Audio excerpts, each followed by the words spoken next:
bafungoli bar église bifungami te. Na sepeli mingi na ndenge bafungola ki makambo na confinement oyo. Mais pas si na motema na suka pona nini bafungoli église te. Bon, après ce discours moko malam. La réaction à ce discours on a pesami madame. Mais si quoi ezali na vie de autres lobby de part et d'autre. Donc si na taxi. Tozongo vanda 3 to tutana. Na bis tozongo vanda ba 4 to tutana. Wana bomoni danger na hotel danger saka na 4 église. Eza lokola muntu akota ki koma. Tozala ki na kata ki sasa na koma. Mais Nzambe na lola sungi okufito bimi na koma wana. D'abord il faut que nous remercier Nzambe. O ya batelio na koma okufite. O que nous remercier Nzambe wana mais lelo mboka na biso balobi to remercier na Nzambe te mais to kenana ko adorer Satana. To kenana ko langwa po to kufite. Le président de la République par rapport il y a bateau à Zana Bango. Moi, je soutiens le président de la République, mais je crois que les conseillers au Bazana Ende Bazaba Tumalamte.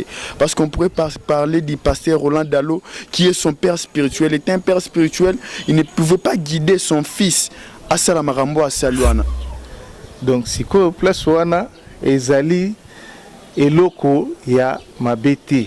Parce que ce n'est pas bien. Ce pays ici vit par la prière. RDC vit par la prière. C'est par les prières, c'est par nos prières que Nzambe azo sembola loboko na ende tozo batelama de tozo bon c'est tout l'élection tout makambo belé. Pourquoi tout ceci est passé? C'est parce que il y avait la prière, il y avait la main de l'Éternel qui nous accompagnait. Donc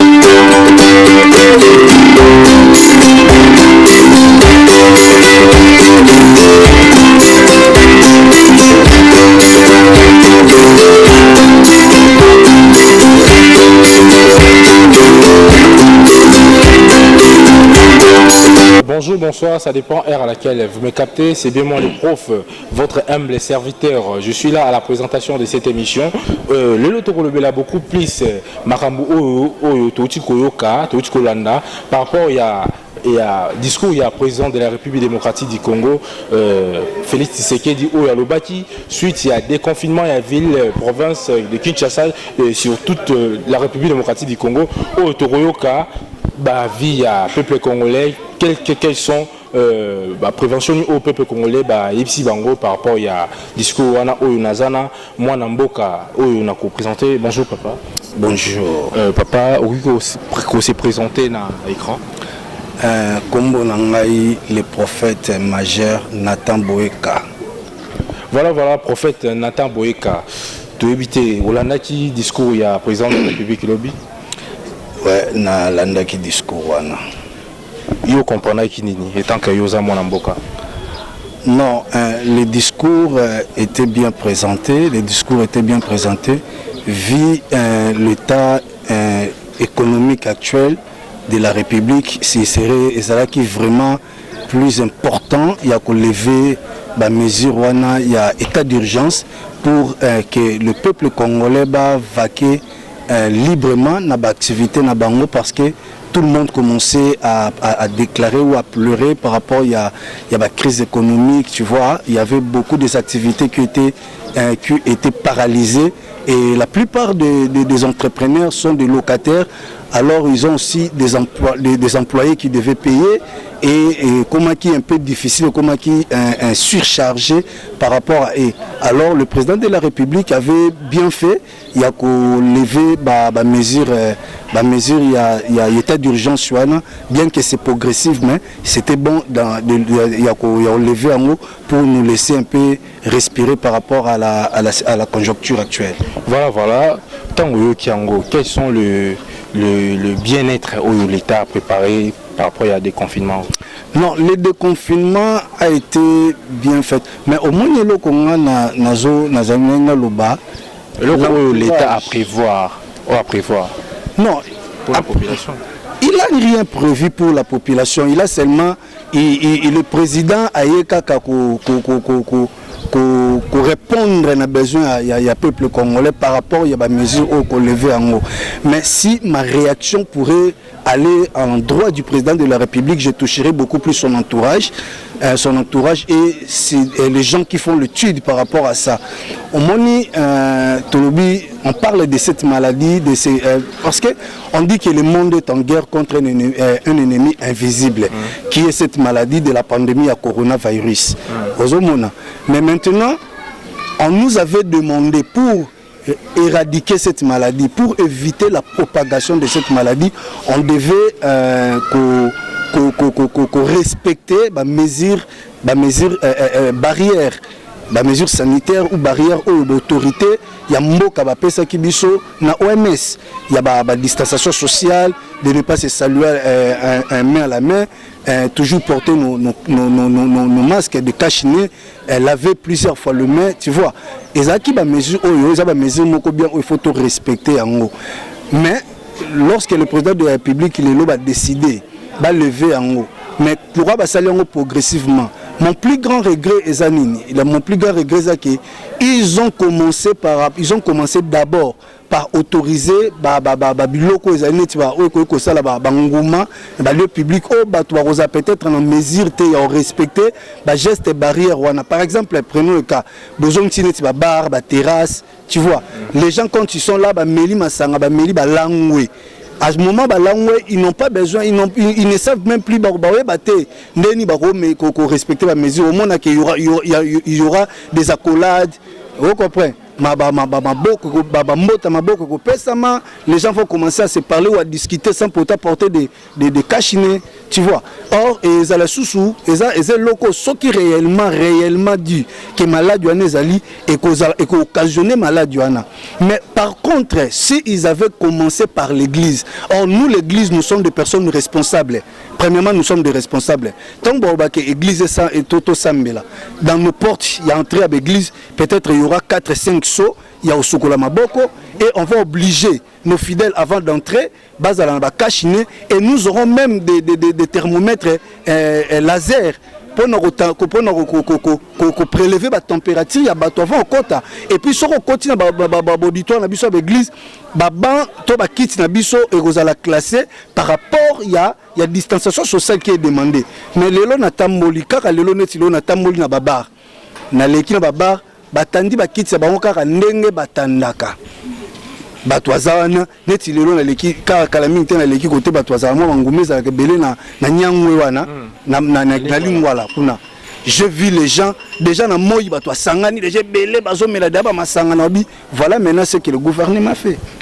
Besoin si na taxi. Tozongo vanda 3 to tutana. Na bis tozongo vanda 4 to tutana. Wana bomoni danger na côté danger ça na quatre églises. Je ne dis pas que le président de la République, parce que si on a touché le président de la République, lui, il reçoit d'abord ce que bureau d'études de Sali, voilà ce que nous devons faire. Et puis lui, il donne, parce qu'il travaille pas seul. Mais normalement, il faut qu'il batte la non place sur Anna. Mais le rôle, c'est qu'il dit, on ne sait plus quoi faire. Tous les cas, les 15. Merci beaucoup, Ndeko Nangai. Merci, papa journaliste, c'est moi qui vous remercie. Continuez na micro baladeur na biso, tout le monde dit maman. Bonjour, mbote maman. Mbote papa. Maman, tu as toujours na question moko ya ko poser biso tu as équipe ya presse ya YouTube. Maman au sambelaka. Oui, na sambelaka papa. Voilà, maman sambelaka. Maman Toyo Kilobi, président de la République, a lancé discours naé par rapport à des confinements.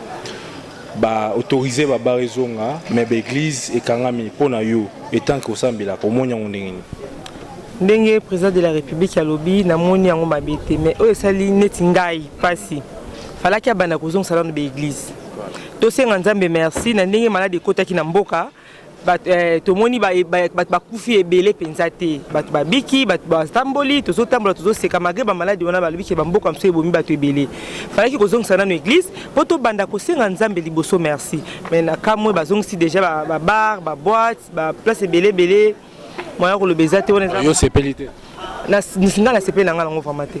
Voilà, tu as toujours continué tout le monde baza mibale maman et pas na yo na éviter sur Hollande qui fongoli baba tiki l'église ti jusqu'à nouvel ordre au bâti et pas na yo étant que maman au sambelaka au ebili loba mabondeli na komela masanga eloko nini nango ekomema bato lisusu na distraction et puis bamalade ekokote ebele. Bon, merci messieurs les journalistes na yoki yo na sepeli mingi na ndenge bafungolaki makambo na konfirma oyo, mais pasi na motema na suka pona nini bafungoli église te. Eza lokola muntu akotaki koma tozalaki na kata Kinshasa na koma, mais Nzambe na lola sungi okufi to bimi na koma wana. D'abord il faut que nous remercier Nzambe oyo abatelio na koma okufi te. Pour que nous remercier Nzambe wana, mais lelo mboka na biso balobi to remercier na Nzambe te, mais to kena ko adorer Satana, to kena ko langwa po to kufite na regretter na modèle oyo bakonzi la mboka na biso balobi église efungwa manano te.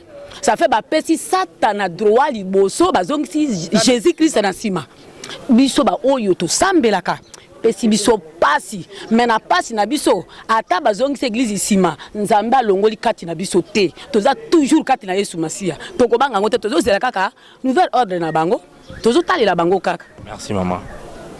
Merci, merci. Nous sommes toujours à la continuité de notre émission où vous avez toujours un micro baladeur où vous avez posé une question par rapport il y a discours, il y a président de la République.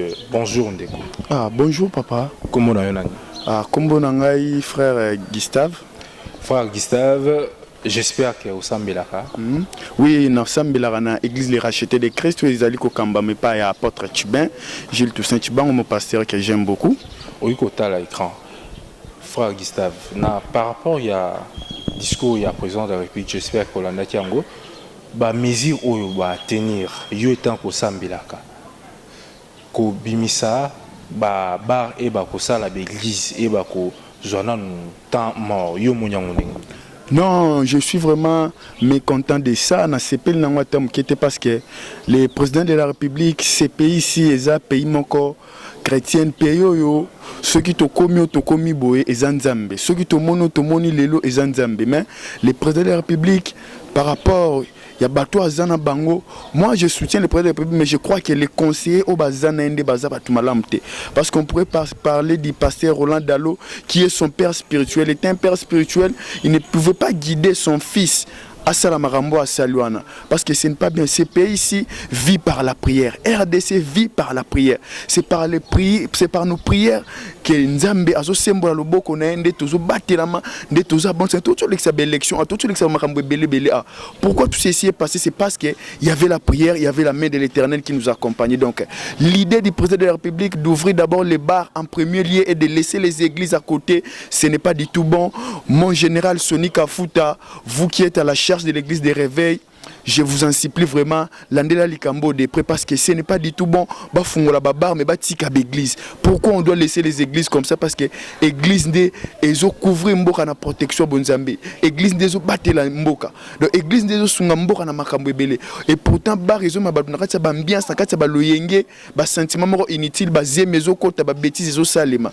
Donc yango wana ndeko journaliste. Voilà, merci de la réaction. Ok, merci beaucoup vraiment. De cette émission, micro baladeur, toujours par rapport il y a la réaction, il y a toujours côté sa réaction. Bonjour papa. Bonjour papa. Papa comment on a? Comment on a papa Gérard Madioko. Papa Gérard Madioko, naïbi qui a eu un discours il y a président de la République démocratique du Congo Félix Tshisekedi et pendant yo avini oyo retena ki mke. Ouais, nalandaki discours ango, nazaki vraiment nalandion la télévision. Bon, et après ce discours moko malam. La réaction à ce discours ango après sami malam. Mais si quoi ezali na vie de autres de part et d'autre. Et pas ibatu asepeli ndenge bafungoli babar. Oui. Et pas ipe batu ba moni bien ndenge bafungoli babar, église bifungamite. Donc si quoi place wana ezali eloko ya mabete ezali nini tango oyo ezosala mandengo wana bazotala pona maladie tozana ya coronavirus batu ya bar bamutu moko te ya bar ko ya kotondisa batu 100 200 300 na bar na ye c'est impossible. Oui. Mais alors que l'église, tokoma katina 1000 personnes. Tokoma katina 1500, même dépassé par 1500. Oh, tous se réunir sur place moko. Alors ceux qui tous ces bandits qui se réunir place moko, bisonio sur 1000 places moko, et qui malade des alliés, biso kakande mututo un problème. Yangwana tango zo sala ke évolution tango zo kende. Donc pas dans normal. Bon, et pas nanga namoni ezali normal. Pourquoi? Pour ezali lokola tozako se sauvegarder. Pour la maladie balobi ya coronavirus. Et pekisi ba tuto zala ebele na place. Lokola biso na église tozalaka ba 300, 500, 1000 personnes. Tozalaka biso neso place moko. À la distance, à 1 mètre, tu as besoin sur place. Ceux qui sont malades, on est allés. Et que vous avez besoin de ça. Et vous avez besoin de ça. Contaminé besoin de ça. Et on est allés que le corps est samindengwana. Progressivement, ceux qui sont malades, éduqués dans la voie normale, ndenge présent le baki que tout bazali du côté sanitaire, bazali na suivi. Dans la poursuite Tango, Tito comme les 15, et que ça va, l'église est au fond. Ceux qui balobent qui n'ont pas non, l'église est au fond. Wana na quoi vous allez d'accord té, puisque mboka oh l'église est à la té, on est commis nini, to commis en fer, to commis en forêt. Mais le quoi il dit que l'église est allée et qu'on bande les 15. Il n'y a pas de problème. Merci papa. Merci, merci. Voilà, nous sommes toujours à la continuité de cette émission où vous avez toujours passé micro nabiso et pas pour la population où vous avez toujours collé là c'est normal, l'église est fondamentée, c'est anormal. Donc bonjour Ndeko. Bonjour. Voilà. Bonjour Ndeko. Comment on a frère Trésor. Frère Trésor, j'espère que vous avez un frère au Sambela.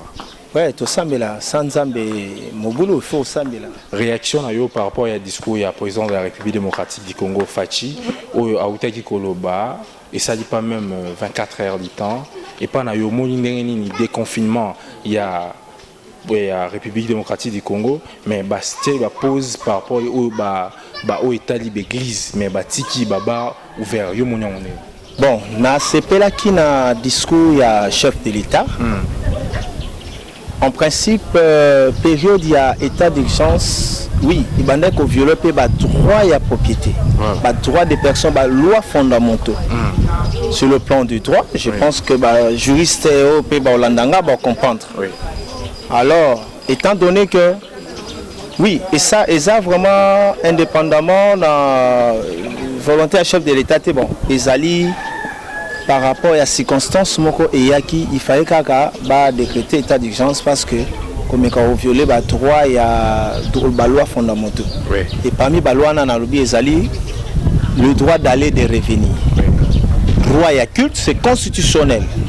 Donc, c'est constitutionnel. Droit et commerce, nous tout libre dans sa activité commerciale.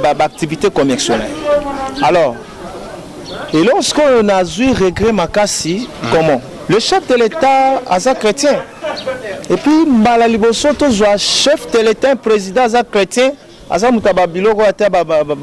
mais étant qu'Azak chrétien, mais pourquoi pas Atikati église Yango siko azala qui n'est l'entourage à ma païen. Ceux qui te l'andi na tamboli na landi pe bato. Chef d'État sali bien, l'église, fanda. Bisoka kaba tokolala tokofeye kaka na baba. Donc commis ton sauté bâton ming païen. Oui. Donc c'est comme si et comme si Jean Mokeri. Alors pour moi, étant donné que tout ça va congolais puis chrétien, ce que le chef de l'État devait faire, c'était d'abord il y a coupé sa priorité en premier lieu, il y a l'église et fonctionner. Donc il pas pourquoi na lobby bongo? Oui, pourquoi? Pour moi selon expert je ne sais pas qu'expertise, bon, c'est tout à fait normal. Lobby que par rapport à la population à la trône à l'église, n'a pas rien. Mais sur total, il y a bar mais la masangandeni. Et puis si tu as contact. Mais l'église sur talibien de battre dans la kit, ils appellent moi distance. Molimo Nzambe sur le côté et comme ça on te droit vertige. Quand Molimo Nzambe et pasteur a une précaution valable, c'est-à-dire si on a mutu ou ya liboso, batu batika na sima boza en distance. Il va prier même en distance. On a ba mesure au bozui. Ba mesure tozui et puis totia principe ya na avant kokota en église ko soit mabo parce que malade wana ezo ya ba contact. Mais biso toza batu ba africain. Na ba mindele transmission est plus rapide.